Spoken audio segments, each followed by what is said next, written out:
ನಟಿ ರಮ್ಯಾ ಪರ ದೊಡ್ಡಮನೆ ಹುಡುಗ ವಿನಯ್ ರಾಜ್ಕುಮಾರ್ ನಿಂತಿದ್ರು. ರಮ್ಯಾ ಬೆಂಬಲಿಸಿ ನೆನೆಯೇ ಪೋಸ್ಟ್ ಹಾಕಿದ್ರು ನಟ ವಿನಯ್ ರಾಜ್ಕುಮಾರ್. ಯಾವುದೇ ರೀತಿಯ ಕಿರುಕುಳದ ವಿರುದ್ಧ ನಿಲ್ಲೋದು ನಮ್ಮ ಕರ್ತವ್ಯ, ಹೆಣ್ಣು ಮಕ್ಕಳನ್ನ ಕೀಳಾಗಿ ಕಾಣುವ ಮನಸ್ಥಿತಿ ಬದಲಾಗಲಿ ಅಂತ ಇನ್ಸ್ಟಾ ಖಾತೆಯಲ್ಲಿ ನಟ ವಿನಯ್ ರಾಜ್ಕುಮಾರ್ ಪೋಸ್ಟ್ ಅನ್ನ ಮಾಡಿದ್ರು. ನಟಿ ರಮ್ಯಾ ಪರ ಇದೀಗ ಒಬ್ಬೊಬ್ಬರೇ ನಾಯಕರು ಬ್ಯಾಟ್ ಬೀಸೋದಕ್ಕೆ ರೆಡಿಯಾಗಿದ್ದಾರೆ.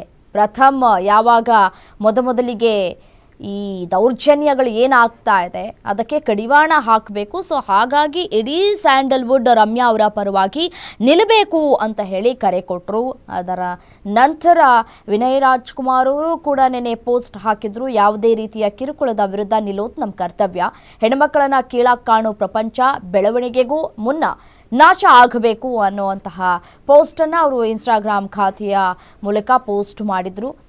ನೀವು ಕೂಡ ಗಮನಿಸಿದ್ದೀರಿ, ದೃಶ್ಯಾವಳಿಗಳಲ್ಲಿ ನೋಡ್ತಾ ಇದ್ದೀರಿ. ಇದೀಗ ಪ್ರತಿಯೊಬ್ಬರೂ ಕೂಡ ರಮ್ಯಾ ಪರ ಬ್ಯಾಟ್ ಮಾಡ್ತಾ ಇದ್ದಾರೆ. ಯಾರೇ ಆದರೂ ಸರಿ, ಒಬ್ಬ ಹೆಣ್ಮಗಳನ್ನು ಯಾವ ರೀತಿಯಾಗಿ ಮಾತಾಡಿಸ್ಬೇಕು ಅಥವಾ ಯಾವ ರೀತಿಯಾಗಿ ಆಕೆಗೆ ಮೆಸೇಜ್ ಮಾಡಬೇಕು ಅನ್ನುವಂತಹ ಸಾಮಾನ್ಯ ಜ್ಞಾನ ಇಲ್ವಾ ಅನ್ನುವಂತಹ ಪ್ರಶ್ನೆಗಳು ಕಾಡ್ತಾ ಇದೆ.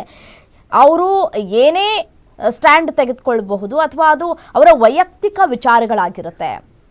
ಈಗ ರೇಣುಕಾಸ್ವಾಮಿ ಪ್ರಕರಣಕ್ಕೆ ಸಂಬಂಧಪಟ್ಟಂತೆ ಅವರು ರೇಣುಕಾಸ್ವಾಮಿಗೆ ನ್ಯಾಯ ಸಿಗುತ್ತೆ ಅನ್ನುವಂತಹ ಮಾತುಗಳನ್ನು ಆಡಿದ್ರು, ಪೋಸ್ಟ್ ಮಾಡಿದ್ರು.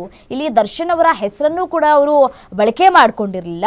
ದರ್ಶನ್ಗೆ ನ್ಯಾಯ ಸಿಗಬೇಕು ಅಥವಾ ದರ್ಶನ್ನಿಂದ ಈ ರೀತಿಯಾಗಿ ಆಗಿದೆ ಅಂತ ಹೇಳಿ ಅವರು ಎಲ್ಲೂ ಕೂಡ ಆರೋಪವನ್ನು ಮಾಡಿರಲಿಲ್ಲ. ಬಟ್ ಆದರೆ ಅವರ ವೈಯಕ್ತಿಕ ವಿಚಾರ ಅಂದರೆ ರೇಣುಕಾಸ್ವಾಮಿ ಅವರ ಕುಟುಂಬಕ್ಕೆ ನ್ಯಾಯ ಸಿಗಬೇಕು ಅಂತ ಹೇಳಿ ಸುಪ್ರೀಂ ಕೋರ್ಟ್ ನಿಲುವನ್ನು ಅವರು ಅಲ್ಲಿ ಇನ್ಸ್ಟಾಗ್ರಾಮ್ ಖಾತೆಯಲ್ಲಿ ಮೆನ್ಷನ್ ಮಾಡಿದರು. ಅದಾದ ನಂತರ ಈ ಡಿ ಬಾಸ್ ಅಂತ ಏನು ನಾವು ಕರಿತೀವಿ, ಅವರ ಅಭಿಮಾನಿಗಳಿದ್ದಾರೆ, ಸೋ ಕಾಲ್ಡ್ ಕಲ್ಟ್ ಅಭಿಮಾನಿಗಳು, ಕೆಟ್ಟ ಪದಗಳಿಂದ ನಟಿ ರಮ್ಯಾರವರನ್ನು ನಿಂದಿಸಿದರು. ಸೊ ಹಾಗಾಗಿ ಇದೀಗ ಇಡೀ ಸ್ಯಾಂಡಲ್ವುಡ್ ರಮ್ಯಾ ಪರವಾಗಿ ನಿಲ್ಲುವಂತಹ ಸಾಧ್ಯತೆಗಳು ಕಾಣಿಸ್ತಾ ಇದೆ.